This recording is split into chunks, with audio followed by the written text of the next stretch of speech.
Hi sir, తల్లికి వందనం పథకానికి సంబంధించి చాలా డౌట్స్ ఉన్నాయి. విడివిడిగా అడుగుతాను, కొద్దిగా వివరంగా తెలియజేయగలరు? తప్పకుండా అడగండి. సార్, తల్లికి వందనం 2025 షెడ్యూల్ తెలియజేయగలరు?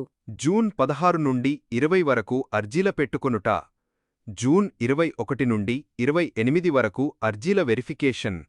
జూన్ 30 నుండి 1వ తరగతి ఇంటర్ అర్హుల జాబితా ప్రదర్శన. జులై 5 అర్హులకు నగదు జమ అవుతుంది. సార్, 1వ తరగతి 10వ తరగతి ఇంటర్ సెకండ్ ఇయర్ చదువుతున్న పిల్లల తాలూకా తల్లికి వందనం అమౌంట్ ఎందుకు పడలేదో వివరంగా తెలియజేయగలరు? లాస్ట్ ఇయర్ 1వ తరగతి చదువుకున్న పిల్లలు, లాస్ట్ ఇయర్ 10వ తరగతి చదువుకున్న పిల్లలకు ఈ నెల 30వ తేదీనాడు ఎలిజిబుల్ ఇనెలిజిబుల్ జాబితా విడుదలవుతాయి. ఎల్కేజీ గాని యూకేజీ గాని చదువుతున్న వారికి తల్లికి వందనమనేది అమౌంట్ ఇవ్వరు. ఎందుకంటే తల్లికి వందనం పథకము 1 నుంచి 12వ తరగతి చదువుతున్న వాళ్లకు మాత్రమే. నోట్: ఈ సంవత్సరం అంటే 2025-26 ఫస్ట్ క్లాస్ చదువుతున్న పిల్లలకు వచ్చే సంవత్సరం తల్లికి వందనం డబ్బులు వస్తాయి. సార్, అలాగే 10వ తరగతి ఇంటర్ సెకండ్ ఇయర్ చదువుకున్న వారి తల్లికి వందనం అమౌంట్ గురించి తెలియజేయగలరు? 10వ తరగతి పాసైన పిల్లలు ఇంటర్మీడియట్ నందు చేరి కాలేజ్లో వారి పేరు ఆన్లైన్ నమోదైన పిమ్మట వారికి తల్లికి వందనము రిలీజ్ చేస్తారు. ఇంటర్మీడియట్ 2వ సంవత్సరం పాసైన పిల్లలకు వారు తదుపరి చదువులకు సంబంధించి కాలేజ్ డిగ్రీ లేదా పాలిటెక్నిక్ లేదా బీటెక్లో చేరిన పిదప ఫీజు రీయింబర్స్మెంట్ పథకము ద్వారా లబ్ధి పొందుతారు. సార్, తల్లికి వందనం పథకంలో 300 యూనిట్ల కన్నా ఎక్కువ యూనిట్లు వచ్చినందువలన అనర్హుల జాబితాలో పేరు ఉన్నవారు గురించి తెలియజేయగలరు? వాస్తవంగా గడిచిన 12 నెలలలో సరాసరి హౌస్ హోల్డ్ మ్యాపింగ్ ప్రాప్తికి ఇంట్లో ఉన్నవారందరి పేరుపై ఉన్న మీటర్ల యూనిట్లు 300 కన్నా తక్కువ ఉండి, అనర్హుల జాబితాలో 300 యూనిట్లు కన్నా ఎక్కువ ఉంది అని వచ్చినవారికి ఆటోమేటిక్గా వివరాలు అప్డేట్ అయ్యి వారి పేర్లు అర్హుల జాబితాలోకి రావడం జరిగింది. తరువాత వారికి పేమెంట్ అవుతుంది. నిజముగా 300 యూనిట్ల కన్నా ఎక్కువ ఉన్నట్లయితే వారు అర్జీ, గ్రీవెన్స్ పెట్టుకున్నా ఎటువంటి ఉపయోగం ఉండదు. సర్, ఫిర్యాదును లేవనెత్తేటప్పుడు తల్లి ఆధార్ లేదా విద్యార్థి ఆధార్ ఉపయోగించి చెయ్యాలా? తల్లి లేదా సంరక్షకుడి పేరుతో ఆమె ఆధార్ నంబర్ ఉపయోగించి మాత్రమే ఫిర్యాదును లేవనెత్తాలి. వీడియో చూస్తున్నవారు ఇంకా మన యూట్యూబ్ ఛానల్ని సబ్స్క్రైబ్ చేసుకోలేకపోతే దయచేసి సబ్స్క్రైబ్ చేసుకోవాల్సిందిగా కోరుతున్నాము.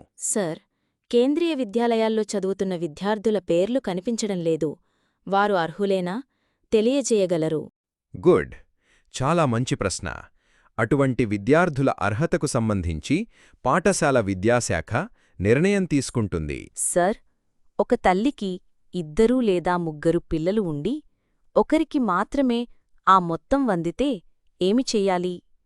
ఆ మొత్తాన్ని ఎవరు అందుకున్నారు మాకు తెలియదు. ఫిర్యాదును ఎలా లేవనెట్టాలి తెలియజేయండి. 10వ మరియు 12వ తరగతి పాసైన విద్యార్థులను మినహాయించి పాఠశాల విద్యాశాఖ నుండి వచ్చిన సమాచారం ఆధారంగా డేటా ప్రాసెస్ చేయబడింది. ఏ బిడ్డకు ఆ మొత్తం వచ్చిందో మీకు ఖచ్చితంగా తెలియకపోయినా తల్లి పేరుతో ఫిర్యాదును లేవనెత్తాలి. సర్, తిరిగి సర్వే చెయ్యబడిన గ్రామాల్లో ఉమ్మడి ఎల్పిఎం ఎంట్రీల కారణంగా కొంతమంది అర్హులైన వ్యక్తులను అనర్హులుగా గుర్తించారు. పరిష్కారం ఏమిటి తెలియజేయగలరు? మంచి ప్రశ్న. ఈ సమస్య ప్రభుత్వ స్థాయిలో సమీక్షలో ఉంది. నిర్ణయం తీసుకున్న తర్వాత తదుపరి సూచనలు పంచుకోబడతాయి. నమస్తే సార్. ఇప్పుడు చాలామంది తల్లులకు 2 పిల్లలుంటే ఒకరికి మాత్రమే డబ్బులు జమ అయ్యాయి. ఒక్కరి పేరు మాత్రమే చూపిస్తోంది. ఇంకొక బాబు కాని పాపగాని అలాంటి వాళ్ల పేర్లు చూపించటం లేదు. వాళ్లకు డబ్బు కూడా జమ కాలేదు. అలాంటివారు ఏం చేయాలి? చాలామంది ఈ ప్రాబ్లం ఎదుర్కొంటున్నారు. దానికి సొల్యూషన్ తెలియచేయండి. పిల్లలు అర్హుల జాబితాలో ఉండి ఒకరికి వచ్చి మరొకరికి రాకుండా ఉంటే ఆ పాపగాని బాబుగాని 10వ తరగతి లేదా ఇంటర్ 2వ సంవత్సరము పాసైన వారు కాకుంటే వీరికి సచివాలయమునందు సోమవారము తేదీ 16 నుండి గ్రీవెన్స్ పెట్టబడును. ఇందుకుగాను ఏ పాప లేదా బాబు పేరు మీకు అర్హుల జాబితాలో రాలేదో ఆ బిడ్డ స్టూడెంట్ ఐడి నంబరు ఇది వారు చదువుతున్న స్కూలు నందు రాసి ఇస్తారు. ఆ బిడ్డ ఆధార్ జెరాక్స్, తల్లి Aadhaar xerox, rice card xerox, పనిచేస్తున్న ఫోన్ నంబరుతో సచివాలయమునందు సంప్రదించవలెను. సర్, తల్లికి వందనము పథకమునకు అర్హులు అయి ఉండి పిల్లల పేర్లు అసలు అర్హుల జాబితా లేదా అనర్హుల జాబితా రెండింటిలోనూ పేరు లేకుంటే ఏమి చెయ్యాలో తెలియచేయండి. వీరికి సచివాలయమునందు సోమవారము 16 నుండి గ్రీవెన్స్ పెట్టబడును. ఇందుకుగాను ఏ పాపబాబు పేరు మీకు అర్హుల జాబితాలో రాలేదో ఆ పిల్లల స్టూడెంట్ ఐడి నంబర్లు ఇది వారు చదువుతున్న స్కూలైతే 10 అంకెలు, కాలేజీ అయితే 12 అంకెలు రాసి ఇస్తారు. ఆ బిడ్డ ఆధార్ జెరాక్స్, తల్లి Aadhaar xerox, rice card xerox, పనిచేస్తున్న ఫోన్ నంబరుతో సచివాలయమునందు సంప్రదించవలెను.